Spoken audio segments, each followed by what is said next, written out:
Olá pessoal, boa noite, sejam bem-vindos aí à terceira live do nosso projeto Juntos pela Ciência, né? Temos mais um episódio hoje conversando um pouquinho sobre o transtorno do espectro autista e a nossa convidada do dia é a Paula Bulerjan. A Paula é analista do comportamento, é mestre em psicologia experimental, além de sócia diretora da equipe Envolve, que é a nossa parceira. O tema que a gente vai conversar com a Paula nessa live de hoje é a respeito da intervenção multidisciplinar no transtorno do espectro autista. Então, exatamente o que significa esse tipo de intervenção, que benefícios ela traz, como ela é realizada. Então, eu vou chamar a Paula aqui para entrar na live para bater esse papo com a gente.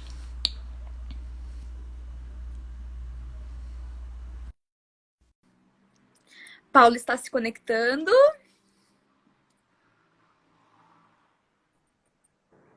Boa noite, Oi, Paula! boa noite, tudo bem? Seja bem-vinda! Obrigada por ter aceitado o nosso convite. Estamos muito felizes com a sua presença. Eu que estou super feliz, muito obrigada. Sim, é sempre muito gostoso discutir um pouquinho sobre análise do comportamento, intervenção, ver a opinião das pessoas, saber as dúvidas, né? É isso mesmo, que é o mais importante. E eu já começo com a minha primeira dúvida. Paula, a gente até quando a gente estava combinando sobre a live, né, que a gente conversou, eu te convidei para falar sobre o tema do tratamento multidisciplinar no transtorno do espectro autista. Mas o certo é a gente falar em tratamento multidisciplinar ou interdisciplinar. Existe diferença entre esses termos, né, para a gente dar sequência da forma correta, se for o caso.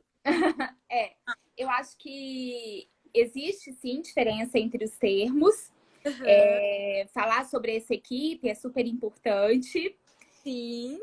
Mas eu acho que o mais importante do que a diferença, Mônica, é a gente enfatizar para as famílias que é importante ela ter uma equipe, sim, para fazer o atendimento para essa criança. Que a criança, o jovem, o adulto que está dentro do espectro, ele tem demandas diferentes e que um único profissional ele não dá conta de olhar para todas essas demandas. Então, eu acho que o mais importante do que a diferenciação eu preciso sim de uma equipe, eu preciso de profissionais, principalmente, que sejam muito bem conectados. Porque derrubei a Paula, mas já voltei. O que acontece muitas vezes? A equipe ela não está muito alinhada, a equipe não conversa entre si, não olha os objetivos terapêuticos. É como se cada indivíduo fosse um indivíduo diferente para cada profissional, e na verdade não é. Na verdade, ele é um indivíduo único, que tem demandas que são únicas e que essa equipe precisa estar integrada, porque cada um vai olhar para aquela sua área de expertise e vai ter uma contribuição peculiar. O analista do comportamento, ele não pode acreditar que ele pode resolver todos os problemas, porque tudo envolve comportamento. Existem técnicas, existem procedimentos que não são da nossa expertise mesmo. A gente pode dar alçada, né? Então, assim, muitas vezes as pessoas se perdem um pouquinho nisso, assim, de achar que um profissional vai dar conta, o profissional sozinho não dá conta. Ele precisa dessa equipe. Então, quando a gente fala nessa equipe, seja multidisciplinar ou interdisciplinar, é justamente isso. São vários profissionais de especialidades diferentes que acompanham uma mesma pessoa, né, dentro das suas especialidades, de forma integrada, buscando os melhores resultados em conjunto. Seria isso? Isso. Discutindo os objetivos terapêuticos, entendendo o que cada um pode contribuir para o desenvolvimento daquela criança. Certo. Bom, a gente sabe que, especificamente no transtorno do espectro autista, ele se manifesta de uma forma diferente em cada criança, em cada pessoa, né? E por isso, imagino que esses especialistas que vão acompanhar cada paciente vai depender também dessas necessidades, dessas particularidades. Mas, de uma forma geral, quais são os profissionais que mais comumente fazem parte dessa intervenção em equipe? Normalmente um médico, né, um neuro ou um psiquiatra infantil que acompanha essa criança de uma forma mais global. E normalmente, várias dessas vezes, esse médico ele tem ajudado na coordenação dessa equipe. O analista do comportamento, então o psicólogo com formação em análise do comportamento. Depois, fono e TO.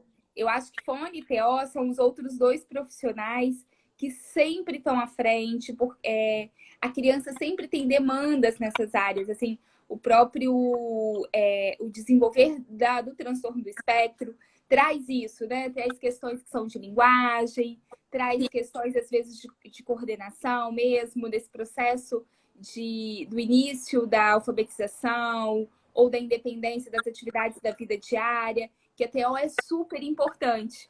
Sim. Aí, de acordo com que a criança vai apresentando outras características e outras necessidades, outros profissionais eles vão sendo agregados. Por exemplo, o educador físico, que tem um papel super importante no trabalho. Não é um profissional que nos ocorre de imediato, né? Não, mas ele tem um papel muito relevante na equipe. E ele é vindo trabalhar coordenação motora grossa, ajudar a trabalhar a autorregulação da criança. A atividade física, ela traz vários benefícios. Algumas crianças precisam de acompanhamento com fisioterapeuta, então o fisioterapeuta também é muito importante. Então, na verdade, essa equipe ela vai sendo preenchida de acordo com as necessidades da criança. Por isso que a equipe, o psicopedagogo também, quando a criança entra no processo de alfabetização, ele precisa desse suporte do psicopedagogo. Então, de acordo com que a criança vai apresentando as suas demandas, e o mundo também vai exigindo, né? A gente também tem que lembrar isso, que é importante. A criança, ela apresenta as demandas, mas o ambiente também que a criança está inserida vai apresentando novas demandas. E a gente vai precisando, no decorrer desse período, acrescentar outros profissionais para ajudar a criança a dar conta dessas demandas no ambiente dela, muitas vezes. Interessante. Então, essa equipe ela pode se modificando ao longo do tempo para atender essas novas necessidades que vão surgindo? Pode, o tempo todo. A equipe pode começar, a carga horária se modifica, a equipe se modifica. Por quê? Porque a gente responde à evolução da criança. Então, de acordo com o que a criança vai evoluindo, a gente também vai conseguindo evoluir esse trabalho com ela. Entendi. E dentro dessa equipe, qual é o papel, aliás, do analista do comportamento? Você é analista do comportamento, né? Então ninguém melhor que você para tirar essa dúvida de como esse profissional atua nessa equipe em conjunto com outros profissionais. O analista do comportamento, eu acho que ele acaba entrando um pouquinho, ajudando todos os profissionais um pouquinho em cada área. Por quê? Porque a gente trabalha muito com modificação do comportamento, né? Então, assim, a gente vai trabalhar com autorregulação, a gente vai trabalhar com cooperação, a gente vai trabalhar com comportamentos dos mais variáveis e que fazem com que a criança ela consiga dar conta daquele ambiente e daquelas demandas. Então, a gente vai muitas vezes ajudando o outro profissional a fazer ajustes, o como ele vai reforçar, o como torna aquele ambiente mais interessante e como torna a dinâmica do aprendizado melhor. Então, eu acho que o analista do comportamento, ele tem essa visão um pouco mais global da intervenção, porque comportamento, né, tá em todas as áreas, tá na linguagem, tá nas atividades sociais, comportamento tá nas questões da interação, das AVDs. Então, o comportamento está ali. A criança é comportamento, né? Ela é essa interação com o ambiente. Então, a gente consegue olhar para essa criança de uma forma mais global e ajudar todos os profissionais que estão ali envolvidos a pensar em melhores formas de possibilitar o aprendizado daquela criança. Então, o analista do comportamento, talvez ele não seja o coordenador dessa equipe, mas ele consegue contribuir com questões comportamentais em todas as áreas, trocando mesmo essa informação e ajudando muitas vezes esse profissional a tornar a técnica dele mais viável, vamos dizer assim. E outra coisa, os profissionais eles não podem estar de uma forma agindo com a criança de forma diferente. Então, um fala uma coisa, outro exige outra. Então, na hora que a criança se desorganiza, aí vai lá e faz de um jeito, o outro faz de outro, fica aquele monte de tentativa e erro. Isso está errado. Então, assim, o o comportamento, o analista do comportamento, ele vem também para unificar um pouco isso, sabe, Mônica? Falar para outro profissional assim, vamos tentar dessa forma, todo mundo fazendo assim. Isso torna o processo mais rápido de aprendizado para a criança. Claro, e facilita até a criança na compreensão de tudo que está acontecendo, para que ela possa estudar, né, os diferentes aprendizados. Então, é essencial que todo mundo esteja falando a mesma linguagem, né? Isso, porque senão torna a criança muito confusa, imagina. Em algum momento a gente faz de um jeito, aí daqui a pouco a criança tenta do outro. Ela fica um pouco perdida, ela não sabe como que ela tá. Então, vamos supor, comunicação. Né, o fono começa alguma técnica de comunicação para poder viabilizar essa comunicação. Então, todo mundo tem que estar exigindo daquela criança da mesma forma. Porque senão o fono está pedindo, por exemplo, para a criança apontar, alguém da família está pedindo dar, a outra pessoa quer que ela faça troca de figuras, e no final das contas você não consegue tornar nenhuma forma viável realmente de comunicação, porque cada hora muda a forma de comunicar que é exigido para essa criança. Interessante. E uma dúvida agora de caráter mais prático, Paula, essa intervenção com múltiplos profissionais, ela precisa acontecer obrigatoriamente dentro de uma clínica, por exemplo, que reúna todos esses profissionais, ou é possível você ter uma intervenção multidisciplinar com profissionais que trabalham de forma independente, mas que aí se comunicam, né, da forma necessária? Tem que ser todo mundo do mesmo espaço ou não precisa? Então, necessariamente não precisa. Eu acho que a família, ela precisa ter autonomia para isso. A gente entende, por exemplo, que muitas vezes para a família é muito importante ter todos no mesmo lugar. Por quê? Porque a criança faz várias terapias. Então, às vezes, essa coisa de deslocar de um lugar para outro, isso torna uma dinâmica cansativa também para a família. Os horários, né? Encaixar. Isso. Então, às vezes, ter todos os profissionais no mesmo lugar é importante para isso. Só que não é, às vezes, a forma também que a família se sente melhor. Ou que aquela equipe se sinta melhor. Então, assim, tudo isso tem que ser considerado. Por exemplo, hoje na nossa clínica, a gente não é uma clínica multidisciplinar. Nós somos uma clínica de psicologia aqui no Espírito Santo. Certo. Que, aos poucos, tem agregado outros profissionais. Mas a gente vai agregando outros profissionais de acordo com a nossa experiência com esses profissionais, com situações que deram de sucesso. Claro. Então, isso foi acontecendo, tem acontecido muito aos poucos. Essa é uma escolha nossa. Sim. Mesmo quando for uma equipe com vários profissionais, uma das coisas que a gente a gente pensa muito é assim, a família mesmo assim, ela tem que ter a liberdade de decidir se ela quer todos aqueles profissionais daquela equipe. Por quê? Porque às vezes a família se identifica muito com o fono, que já estava há um tempo atendendo a criança, com uma PO. Outro irmão já passou por aquela pessoa de uma outra equipe e gostou muito. E se identifica com o trabalho. Então, aí, a família, ela tem que ter essa autonomia. E isso não pode inviabilizar o trabalho em nenhum momento. Então, os profissionais, eles precisam estar o tempo todo abertos para conversar com todas as outras pessoas de outras equipes. Porque o que tem que, eticamente, o mais importante é a criança. Então, mais do que nós trabalhamos juntos ou não, a gente precisa pensar, mas e essa criança? O que é melhor para ela? O que é melhor para ela é aquilo que ela e a família se sentem hoje numa condição mais confortável, às vezes para falar, para questionar, sabe? Tem mais acesso. Então, são muitas coisas que precisam ser levadas em consideração. Claro. A gente tem comentado desde o começo da nossa conversa, né, a importância desses profissionais se conversarem, né? De estar todo mundo no mesmo passo, todo mundo bem alinhado.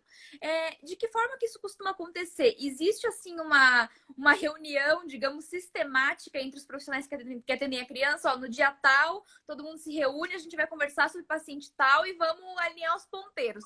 Isso acontece ou deve acontecer ou não é bem assim? Como é que é essa conexão entre os profissionais, principalmente quando eles não são da mesma clínica, né? Tá.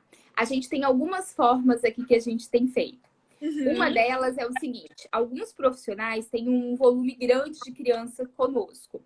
Aham. Muitas vezes, o que a gente faz? A gente senta com esse profissional, tipo, hoje a gente vai fazer uma reunião clínica. Então, a gente vai conversar com esse profissional sobre todos os nossos pacientes em comum. Então, a gente pega prontuário, pega a evolução da criança, discute o que cada um está fazendo, alinha objetivos, e aí a gente segue. E comunica a família, conversa com a família sobre isso, né? Fala quais foram as decisões que foram tomadas. A família precisa estar o tempo todo atualizada. Certo. Uma outra forma que muitas famílias preferem é como a gente faz uma reunião entre família e equipe. Por quê? Porque a participação da família também ela é fundamental. Porque muitas vezes nessas reuniões a família consegue trazer demandas que a gente que está acontecendo em casa, em outros ambientes que essa criança está e que nós profissionais muitas vezes não temos acesso dentro da clínica ou dos espaços que a gente faz a intervenção. Então, o que acaba acontecendo? Essas reuniões também são uma forma que a gente tem de organizar esses objetivos e que a família também participe na elaboração desses objetivos. Porque muitas vezes, Mônica, tem algumas questões que a família traz que para o profissional parece que não são as questões mais importantes naquele momento, mas que melhoraria tanto a qualidade de vida daquela família que a gente precisa dar prioridade. Isso a gente chama de validade social. Então, a gente precisa trazer esses objetivos também que a família tem para melhorar toda essa dinâmica da família mesmo, de convivência com a criança. Então a família também faz parte da equipe multidisciplinar, né? Não são só os profissionais. Não, não são só os profissionais. A família ela também precisa ser orientada, a família também precisa participar, trazer as suas impressões. Então, a família ela tem um papel fundamental nessa equipe. Até porque quem vai validar socialmente os nossos objetivos é a família. Sim. Então, a família ela tem como a escola também tem um papel muito importante. Porque o profissional da equipe, ele fica lá 20 horas na semana com a criança, 10 horas, dependendo da carga horária de intervenção que a criança tem. Mas é a família, a escola, que passa uma boa parte, a maior parte, na verdade, do tempo.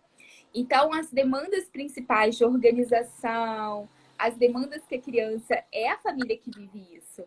É a escola que vive. Então, eles precisam também dar pra gente esse feedback daquilo que a criança tá melhorando, mas também daquilo que precisa ser trabalhado com aquela criança naquele momento para melhorar a qualidade de vida.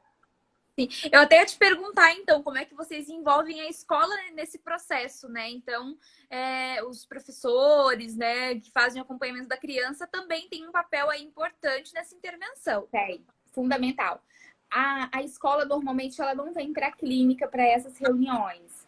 Tá. Normalmente, é a clínica que vai para a escola. Então, assim, a escola ela é uma grande parceira. Ela é uma parceira importante nesse processo.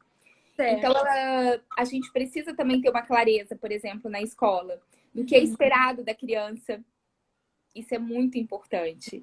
Então, assim, as crianças daquela faixa etária, né, os pares do nosso pacientezinho, o que está sendo esperado dele hoje? Eles estão esperando daquela criança naquele momento.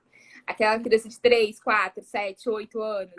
O que é esperado dele para que ele tenha autonomia naquele ambiente? Então, essa troca nos ajuda a montar também os objetivos terapêuticos. Claro. Então, nossos objetivos na clínica também precisa preparar a criança para aquele ambiente, para ter autonomia lá. E a escola vai dar esse retorno para a gente. E a escola também, quando ela é orientada, ela consegue instalar comportamentos lá. Então, coisas que estão sendo feitas aqui na clínica, elas são transpostas também para a escola em algum momento. Isso é muito importante. É fundamental. Então, a gente vai para a escola e ensina. Então, olha, essa criança, ele precisa, vamos supor, uma criança que está fazendo desfraude. Ele precisa ir ao banheiro de 30 em 30 minutos. Isso vai evitar acidente. Tem uma forma que a gente pode recompensar. Então, a gente vai trabalhando para que isso possa acontecer, de transpor os objetivos também para aquele ambiente. Isso é muito interessante, afinal, como você disse, a criança passa ali 20 horas por semana, né, e na clínica, digamos assim que seja, e muito mais tempo com a família, na escola, né? Então, esse acompanhamento que é feito pelos profissionais tem que fazer sentido dentro dos ambientes em que a criança vai efetivamente conviver e se relacionar, né? Então, Precisa. a integração entre todo mundo é realmente muito interessante. Isso é o que a análise do comportamento chama de validade social, né? Não adianta eu ter uma intervenção Uhum. que eu não consiga transpor para o ambiente da criança os objetivos, o que ela dá conta de fazer. Então, o profissional ele precisa ficar muito atento a isso. Não Quais? basta funcionar só dentro da clínica, né? Durante o Não, dia. não. E muitas vezes você tem que intercalar objetivos, né? Você tem objetivos que eles são importantes, né? Por exemplo, no processo de construção do aprendizado da criança, quando a criança está aprendendo a aprender, que a gente não pode deixar de fazer, mas a gente também tem objetivos que precisam estar validados por esse ambiente. Então, que a criança consiga transpor, porque ele precisa ter autonomia. Sim, com certeza. Você considera, Paula, que quanto mais cedo essa intervenção multidisciplinar começa, mais eficiente ela seja no acompanhamento? Acho que sim, porque aí você entra na questão da intervenção precoce. Então, Aham. o desenvolvimento neurológico da criança, ele é fundamental. Então, quanto mais cedo a criança começa a ser estimulada, mais chance ela tem de se desenvolver. Eu acho que só um cuidado que a gente precisa ter, Mônica, quando a gente fala dessa equipe, é o seguinte. Muitas vezes, os pais, quando descobrem o diagnóstico, eles ficam muito aflitos, muito ansiosos. E eu super entendo eles. Né? Você tem uma criança pequena que está precisando ser desenvolvida e você quer oferecer o melhor para o seu filho. E aí você coloca todos os profissionais. E aí, muitas vezes, você faz uma coisa que é ruim. Você divide muito a terapia. Então, você dá 1 hora para um profissional, 2 horas para outro, mais 2 para outro. Aí a gente chama de pulverizar a terapia. Então, pulverizar a terapia, às vezes, não é a melhor solução. Não adianta você ter 10 profissionais e aí nenhum consegue alcançar o objetivo como precisa. Certo. Então, isso é uma coisa que a gente precisa tomar muito cuidado. E às vezes pulveriza em terapias que ainda não têm comprovação científica. Então, você acaba gastando um dinheiro muito grande. Em tempo também, né? E tempo dessa criança, num tempo que é super precioso, numa terapia que ela não vai ser efetiva como a gente precisa que ela seja.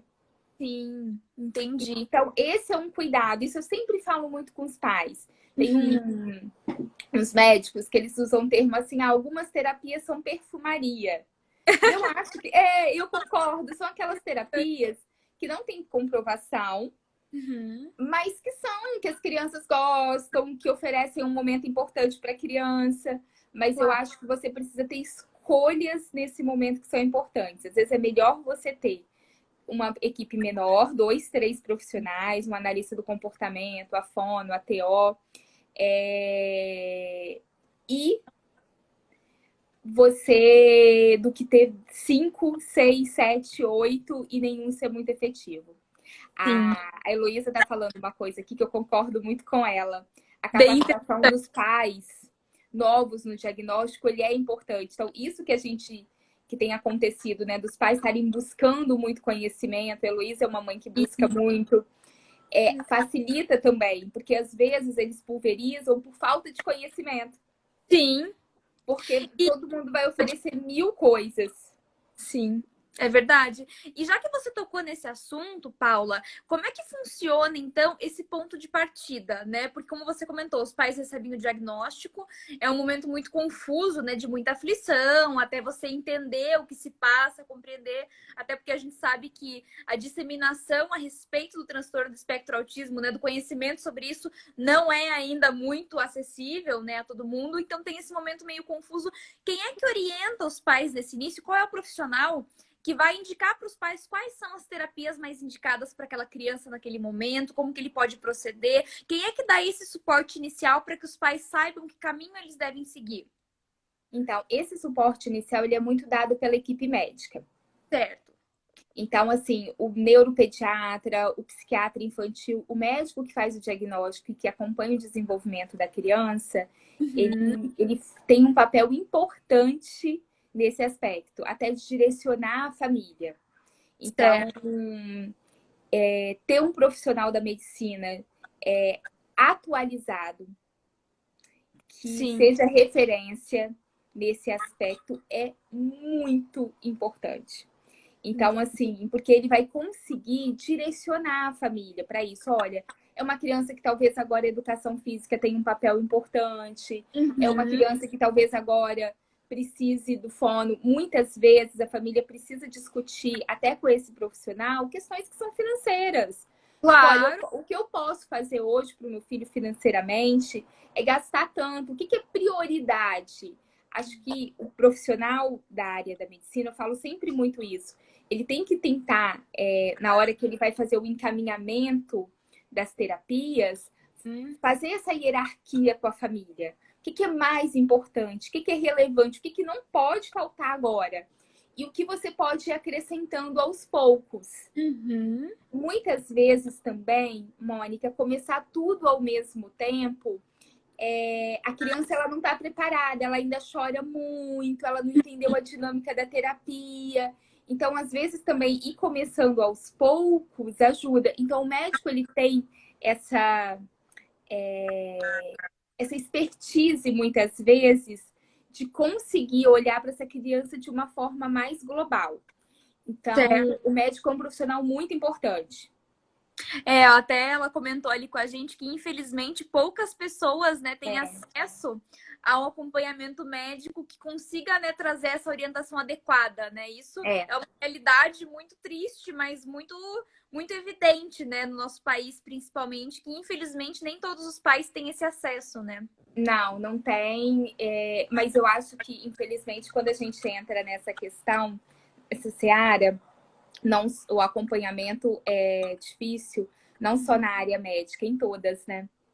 Sim. Então, infelizmente, acesso à intervenção de qualidade ainda é uma realidade muito difícil no nosso país. Existem muitos profissionais que não têm formação, a gente ainda tem muita... como que eu posso dizer? Uma formação ainda escassa. Está começando a ter uma formação melhor agora no país. Então, assim, antes não existia essa formação toda, essa preocupação. Então, agora que as pessoas estão discutindo, por exemplo, a associação está começando a falar de critérios para a pessoa atender. Então, assim, essas coisas são muito novas no Brasil. Então, a gente ainda tem escassez, não só por uma questão financeira, existe escassez mesmo de profissional do Brasil como um todo. Tanto que a gente observa os profissionais que trabalham com autismo, eles estão sempre sobrecarregados. Agenda lotada, a família não consegue, por exemplo, uma criança que às vezes apresenta dificuldade de desenvolvimento.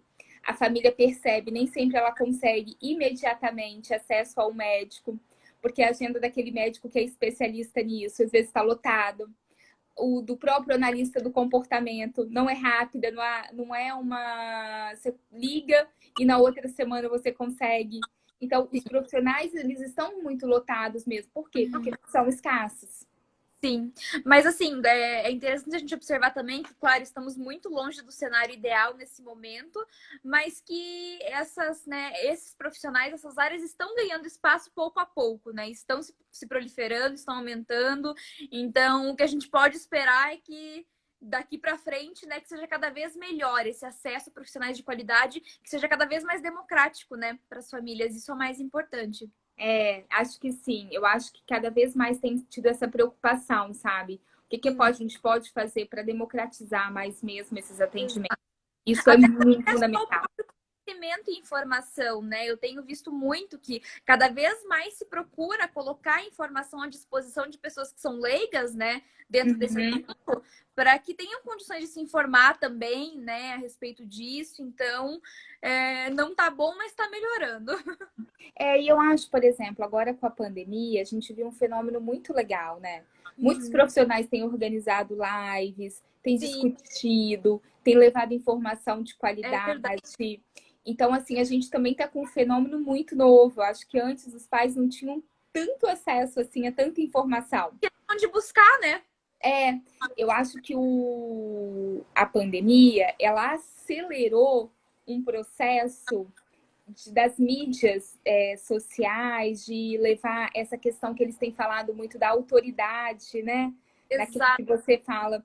Então, assim, isso também facilitou, porque democratizou a informação. Sim. Você imagina, há talvez 6 meses atrás, a gente não estaria fazendo uma live dessa e discutindo, ou vendo como toda semana eu vejo profissionais incríveis fazendo excelentes lives. Discutindo e possibilitando informação. Várias pessoas que estão aqui assistindo eu conheço, são pessoas, né, que a gente tem um contato muito próximo, e eu sei que elas estão em várias lives, elas assistem, elas trazem informação de qualidade. Isso melhorou muito, isso foi muito legal. Que legal. E provavelmente em outro contexto a gente não estaria tendo essa conversa mesmo, porque a nossa ideia de começar esse projeto aqui, né, pelo Instagram, foi justamente por essa impossibilidade do contato físico, né? O distanciamento, nesse momento de distanciamento, que a gente não pode promover palestra, promover curso presencial, por exemplo. O que a gente pode fazer para trazer conhecimento? Então foi a saída que nós encontramos, mas que acaba muitas vezes atingindo muito mais pessoas, né? Isso, então você imagina, a gente está em estados diferentes, são clínicas que estão fisicamente super distantes, mas que trocam informações, que os pais vão ter acesso à informação que é de qualidade, vão entender, vão tirar dúvida. Isso é muito bacana. É muito legal mesmo. É a prova de que tudo tem um lado bom, né? Com certeza. Uma coisa sempre vem de positivo. Paula, pela sua experiência nessa área, para você, qual é o ponto mais importante para que essa intervenção multidisciplinar seja efetiva? Pelo que a gente conversou até agora, eu imagino que seja essa conexão entre os profissionais, né? O estar todo mundo com o mesmo objetivo, todo mundo bem alinhado. É isso mesmo que você considera como primordial? Isso faz toda a diferença, sim. E acho que eu vou além. Eu acho que numa equipe dessa não pode ter vaidades. Muito importante. Além da conexão, a gente não pode ser vaidoso quando a gente está trabalhando em equipe. Porque todo mundo é muito importante. Então, assim, as pessoas elas precisam colocar o seu conhecimento, mostrar aquilo que elas podem oferecer de melhor para a criança e entender que isso faz muita diferença para o desenvolvimento. Então, uma equipe que ela é coesa, que ela não é vaidosa, que ela é ética, isso faz muita diferença. E aí, uma coisa que eu sempre cobro quando a gente está em reunião de equipe, e sempre falo para os pais, cobrem isso dos profissionais que estão na equipe, é que todos os profissionais tenham clareza dos seus objetivos terapêuticos. O pai precisa entender quais são os objetivos de cada um e como alcançar esses objetivos. Eu acho que essa é a primeira ideia. Se um pai que está aqui na nossa live de hoje vai fazer uma reunião com a equipe que atende o seu filho, essa é a primeira pergunta que ele precisa fazer. Qual é o objetivo de cada área? Posse do objetivo, próximo é como que você pretende alcançar esse objetivo? Qual é o passo a passo para alcançar esse objetivo? Porque na hora de discutir o passo a passo e quais são os objetivos, os profissionais eles vão identificar quais são os objetivos em comum e podem alinhar esse passo a passo para que aconteça da mesma forma. Então, imagina, se uma família que está ensinando, vamos supor, a criança a fazer pedidos. E esse é o objetivo de vários daqueles profissionais que estão ali, né? Da fono, da análise do comportamento. Se o passo a passo está alinhado, se antes a criança ia fazer isso com a fono 2 horas por semana, na hora que o passo a passo está alinhado com a família, com a análise do comportamento e com a fono, a criança vai fazer 20, 40 horas. Porque todo mundo que vai conviver com ela vai fazer do mesmo jeito. Sim. Então, E isso é legal. Esse entendimento das famílias de saberem o que cobrar desses profissionais que você comentou, isso é um detalhe muito importante, porque isso empodera muito a família, né? Muito. Isso, nossa, isso é essencial, que as famílias saibam o que esperar, o que perguntar, como questionar, né? Muito importante. Quando eu comecei há alguns anos atrás, que eu já perdi a conta, mas a Envolve já vai fazer 10 anos. Mas eu trabalhei antes da Envolve com autismo também. Eu falava muito isso para as famílias. Quando a gente começou, a gente percebia isso. Às vezes a família tinha um carinho pelo profissional, porque o profissional era carinhoso com a criança, porque o profissional era alegre. São características também fundamentais numa terapia com criança e com adolescente. Mas a família não sabia o objetivo. E aí eu falava assim, mas também como que você vai avaliar se esse profissional ele está realmente fazendo aquilo que ele se propõe, se você não sabe o objetivo? Então também eu acho que é injusto para as duas partes. Sim. É injusto para a família, porque se ela não sabe o que cobrar do profissional. Claro. Mas também é injusto para o profissional quando a família não sabe, porque o profissional, a família pode cobrar uma coisa que não é o objetivo, não é aquilo que o profissional está tentando realizar com a criança naquele momento. Então, eu acho que essa comunicação clara, então vamos dizer, outro aspecto além da conexão. A conexão vem também com a comunicação clara. Então, todo mundo tem que estar com essa comunicação muito alinhadinha também, sabe? Entendendo o que está acontecendo. E colocando sempre a criança no centro de tudo, né? Isso mesmo. Porque senão não vai funcionar. Certo. E Paula, eu quero voltar um pouquinho. Opa, desculpa. Eu quero voltar um pouquinho ali na parte que a gente estava conversando sobre análise do comportamento, né? A gente já teve nas outras lives falando sobre isso, né? Sobre os pressupostos dessa ciência. Quando existe essa figura na equipe, quando há um analista do comportamento, os demais profissionais que não necessariamente são analistas, eles se tornam aplicadores dessa ciência. O analista do comportamento orienta esses profissionais nesse sentido, né? Eles acabam tomando partido disso ou não? Cada um atua mesmo de forma independente? Então, tá aí uma boa pergunta e uma pergunta difícil.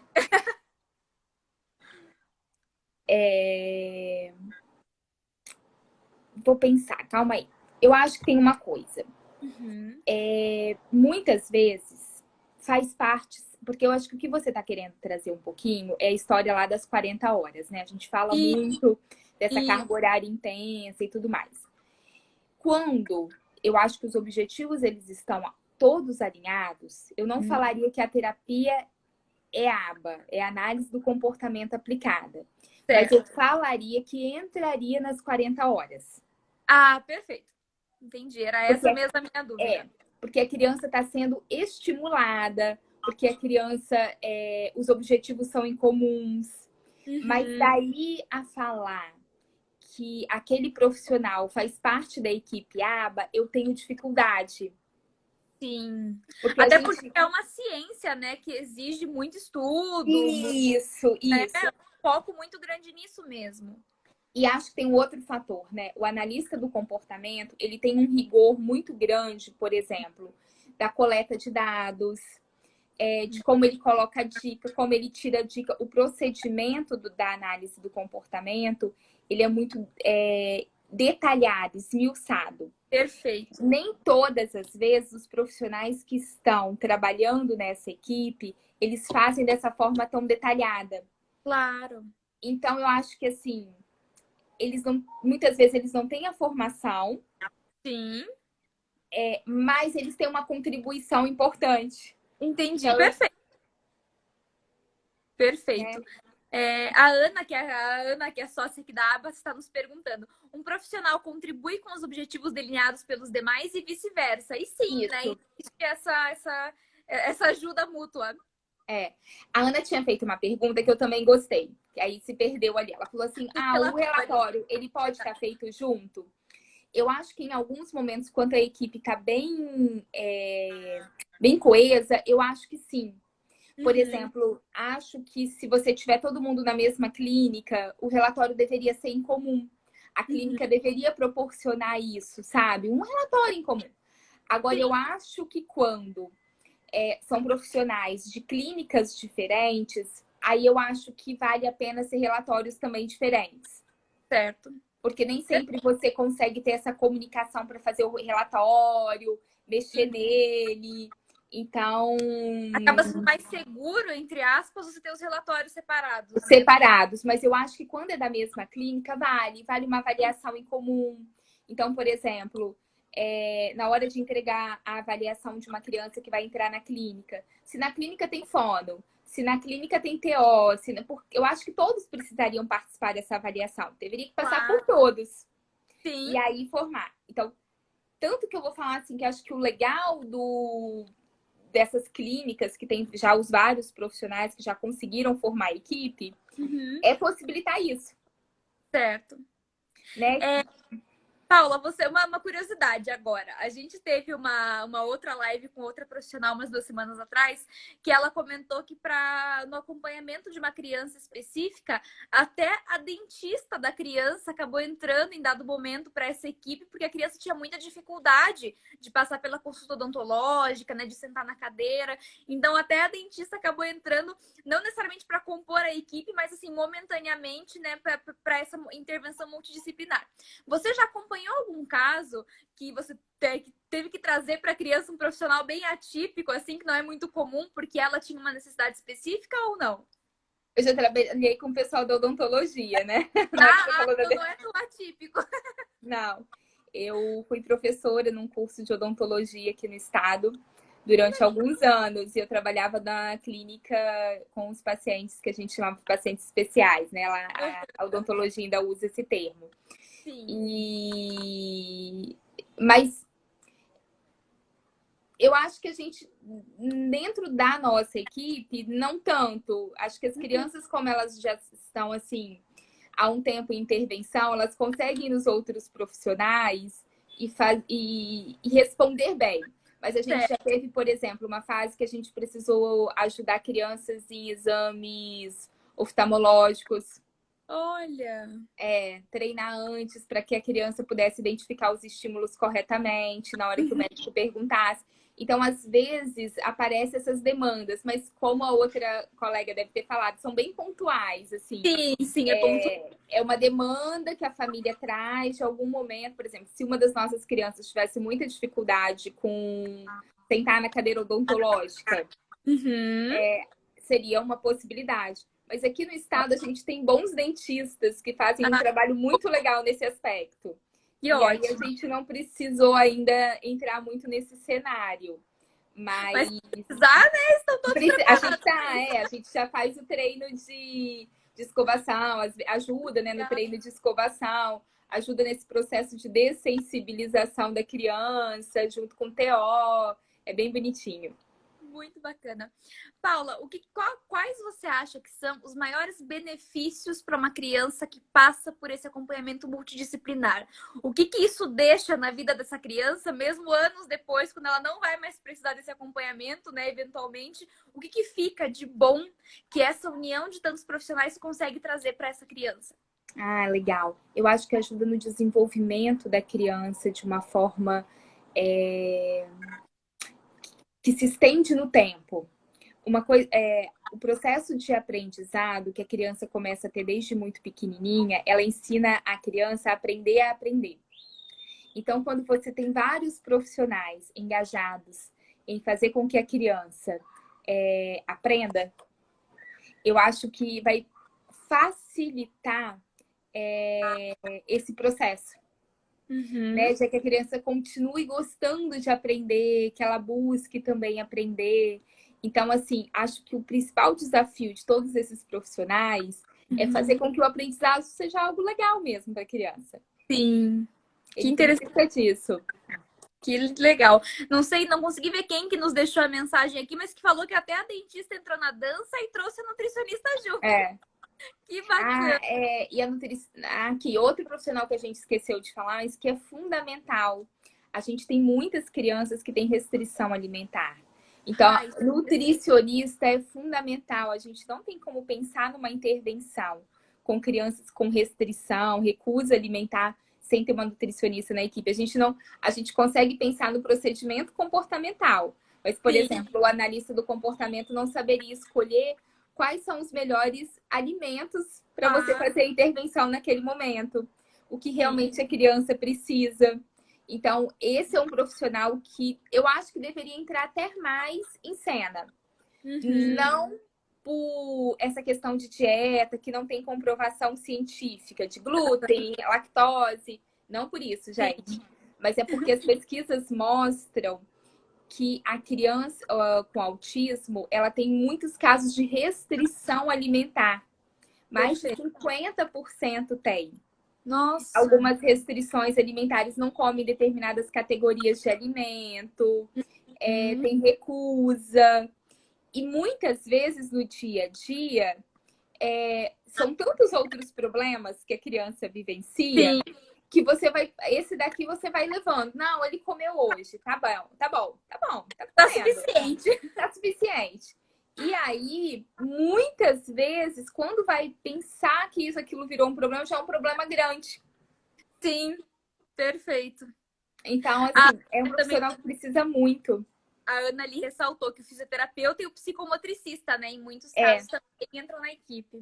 muito, e até às vezes com relação à questão da restrição alimentar, né? Porque a criança ela tem dificuldade de restrição alimentar, não por causa só do alimento, dessa questão sensorial, mas pode ser questões que são fisiológicas. Sim, claro. Paula, você acha que a gente deixou alguma coisa de lado que você queira acrescentar? Não, Falamos bastante, eu acho que contemplamos sobre vários aspectos, né? Mas se tiver algo que você queira acrescentar, fique à vontade. alguma dúvida das mães que estão aqui em relação à equipe, de situações que estão vivendo, né? Porque a gente pode também tirar várias ainda. A gente tem um tempinho para essas Claro, dúvidas. temos Sei sim. lá. Enquanto o pessoal vai mandando alguma coisa, se tiver, conta um pouquinho pra gente sobre a sua clínica aí no Espírito Santo, como é que funciona, né? Caso É, alguém seja daí, tenha interesse. a gente tem uma clínica que já vai fazer 10 anos mês que vem. Nossa, 10 anos já, bastante 10 anos já. Tem tempo. já 10 anos que eu voltei de São Paulo para Vitória. A gente montou Uhum. nossa clínica aqui.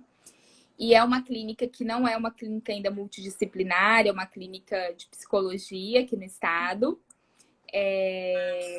Mas a gente tem caminhado para isso, a gente entende muito o papel dos outros profissionais e a gente acredita muito que cada um tem muita coisa para oferecer para a criança. Então, por Claro, mais que a gente tenha muitas coisas, por exemplo, a gente saiba muitas técnicas, a gente tenha muitos procedimentos, a gente precisa muito do outro, porque tem coisas que a gente não precisa dar conta. claro, com Sempre falo isso, tem coisa que a gente não precisa aprender e dar conta, porque tem toda uma área de conhecimento que aprendeu isso. Então, eu acho que quando o profissional tem essa visão, sabe, de que ele não precisa saber tudo, mas ele tem que saber aonde buscar e qual é o profissional de confiança que ele precisa ter do lado dele, gente, a criança dá um boom. E a gente precisa, como analista do comportamento, aprender a identificar esses profissionais para ajudar as famílias. Eu acho que isso faz diferença. Muitas vezes a gente tenta se esquivar um pouquinho dessa coisa assim de ficar indicando o tempo todo, se metendo em umas escolhas que a família faz, mas eu acho que a gente não pode ser omisso claro. numa equipe como essa, porque você precisa também saber assim, nossa, esse profissional realmente sabe. Ele tá sabendo avaliar na área dele, ele traz contribuições importantes e a gente precisa dar esse feedback para a família. Claro. Porque se a gente não dá, a família leiga, ela está se empoderando agora desse conhecimento. Exatamente. A família não tem obrigação de ter Não certos tem. cursos, Por isso né? que quando você perguntou lá, quem é o profissional que pode fazer isso? Eu falei, gente, se a família tiver um bom médico, ou até um Uhum. analista do comportamento mesmo, né? Que faz um trabalho que a família confia, que tem alguns anos de experiência. Eu acho que faz muita diferença, porque você Claro. precisa dar esse retorno para a família, sabe? Você tem que falar para a família assim, cara, aquele profissional ali, olha, ele tá fazendo uma coisa muito legal pro seu filho. Ele Sim. sabe o que ele está fazendo. Isso vai empoderando também a família. Sim. Porque a gente começou falando isso, né, Mônica? Falta profissional de Uhum. qualidade no mercado. Então, assim, o autismo virou realmente, ultimamente, algo que as pessoas têm buscado muito trabalhar. Uhum. Mas nem sempre todo mundo tem a formação que precisa. Então, quem já está há mais tempo precisa dar esse retorno para as famílias. Com certeza. Eu acho que isso, para mim, é o principal. Bom, e observar o desenvolvimento de uma criança não deve ter preço, né, Paula? Não tem. É muito lindo. Aqui, quando a gente vê qualquer criança se desenvolvendo, conquistando os primeiros das, as primeiras palavras, quando a criança entende a dinâmica da sessão, quando a criança sai feliz de uma sessão, sabe? Sai da clínica feliz porque aprendeu, porque se divertiu, porque foi um momento. Gente, isso não tem preço. E acho que é o que a gente busca, né? Esse desenvolvimento dessas crianças. Com certeza. Paula, adorei nossa conversa, foi muito produtivo, tiramos até mais dúvidas do que eu imaginei. Eu vou deixar a live salva no nosso perfil, então para quem quiser Tá, assistir depois e de repente tendo mais dúvidas, o pessoal pode deixar nos comentários também que eu te marco lá para você responder. tá, joia. Pode deixar, Muito combinadíssimo. obrigada por ter participado com a gente. Volte mais vezes, né? A gente vai longe aí com o nosso projeto das lives. Queremos você de novo aqui conversando com a gente. E obrigada Volto. por dispor desse tempo para trazer informações tão relevantes, né? E com tanta autoridade para a gente. Obrigada mesmo. Obrigada a você, adorei o convite. Ana, eu sei que a Ana é responsável por esse convite também. Isso mesmo. Obrigada. A Ana que indicou o nome, ela até denunciou aqui agora há pouco que vocês têm mais de 10 anos de amizade. Muito mais de 10 anos de amizade, assim, é muito tempo. E ela é uma querida, e eu sei que o trabalho que ela está fazendo aí com vocês deve ser incrível, porque ela é super competente. E é Ela legal trabalhar com gente competente. Nossa, é um prazer imenso. Trabalhar com elas, né? Com ela, a Márcia, a Catarina e estar aí agora, no meu caso, estar conhecendo os profissionais por meio das lives é uma delícia. Ah, é muito legal. Então tá Então, bom, gente. Foi um boa noite, prazer. Paula. Obrigada. Boa noite para o pessoal que nos acompanhou, que participou aqui da live hoje. Foi muito legal a interação de todo mundo.